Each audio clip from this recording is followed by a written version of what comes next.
Assalamualaikum warahmatullahi wabarakatuh. Perkenalkan, nama saya Tias Alfitasari. Saya mahasiswi manajemen di Universitas Ahmad Dahlan Yogyakarta.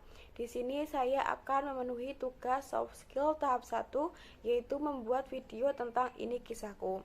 Kisah saya bermula ketika saya dilahirkan ibu saya ke dunia, kemudian menambah jenjang pendidikan dari TK, sekolah dasar, sekolah menengah pertama, sekolah menengah ke atas, dan sekarang sedang di jenjang perguruan tinggi. Ketika saya sekolah SD, SMP, SMA, saya sebagai siswa yang berprestasi. Saat pertama kali saya masuk sekolah dasar, dahulu saya bersekolah di SDIT Persada Bayat, dan itu saya bersekolah selama 6 tahun dalam menempuh pendidikan di SD itu. Setelah begitu lulus, lanjut ke SMP 2 Bayat, dan saya melanjutkan pendidikan selama 3 tahun. Dan dalam SMP saya sangat menemui beberapa kesan yang sangat tidak bisa dilupakan, dan teman-teman yang begitu peduli terhadap saya,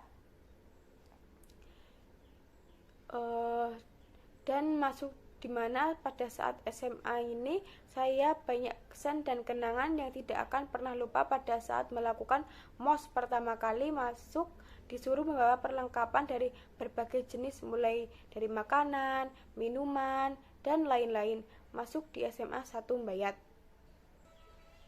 Membuat merasa diri saya sangat bangga dalam mencapai impian. Setelah selesai MOS dan masuk SMA, banyak kesan yang sangat menarik ketika sudah masuk penjurusan.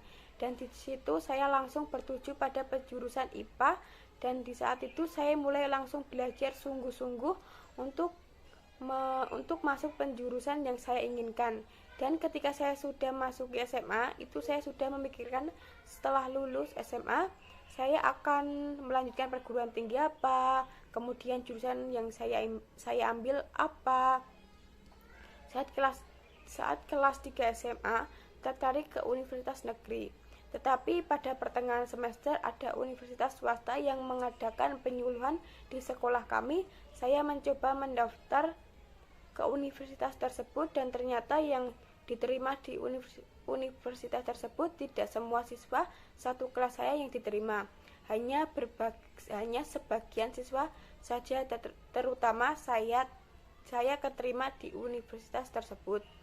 Dan saya saat SMA mengambil jurusan IPA setelah saya dinyatakan lulus, tetapi saya tidak mengambilnya karena jurusan yang ditawarkan tidak sesuai minat saya. Dan saat ujian kelulusan, saya belum tertarik lagi untuk melanjutkan pendidikan. Terus saya ditanya orang tua, mau lanjut pendidikan apa berhenti 1 tahun dahulu. Di situ saya bingung, kalau saya tidak melanjutkan, saya mau berkegiatan apa di rumah.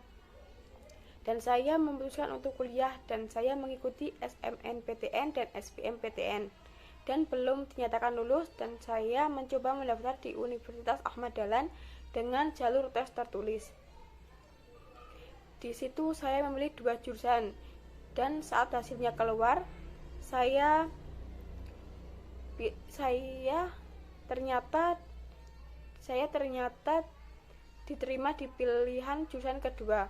Karena saya tertarik pada yang ingin saya pilih itu ada di pilihan 1, saya mencoba lagi mendaftar dengan jalur rapot, dan ternyata saya dinyatakan diterima di jurusan pertama.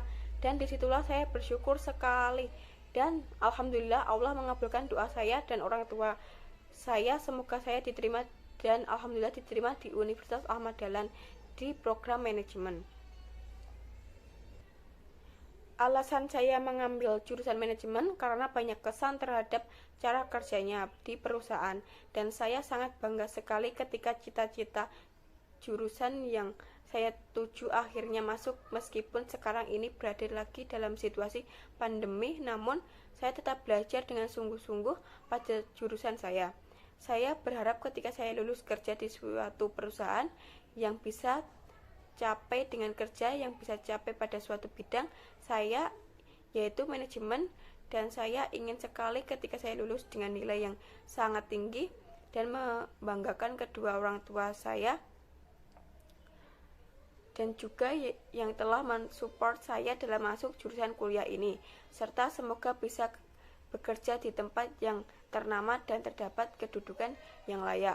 Dari kisah saya ini semoga bisa menginspirasi teman-teman semua, dan dari kegagalan-kegagalan saya, dari pengalaman-pengalaman saya, banyak pelajaran yang diambil, bahwa kegagalan bukanlah akhir dari segalanya, dan dari pengalaman tersebut saya memahami akan konsep Allah memberikan apa yang kita butuhkan, bukan apa yang kita inginkan, karena kita sebagai manusia hanya bisa merencanakan, Allah yang menentukan semuanya.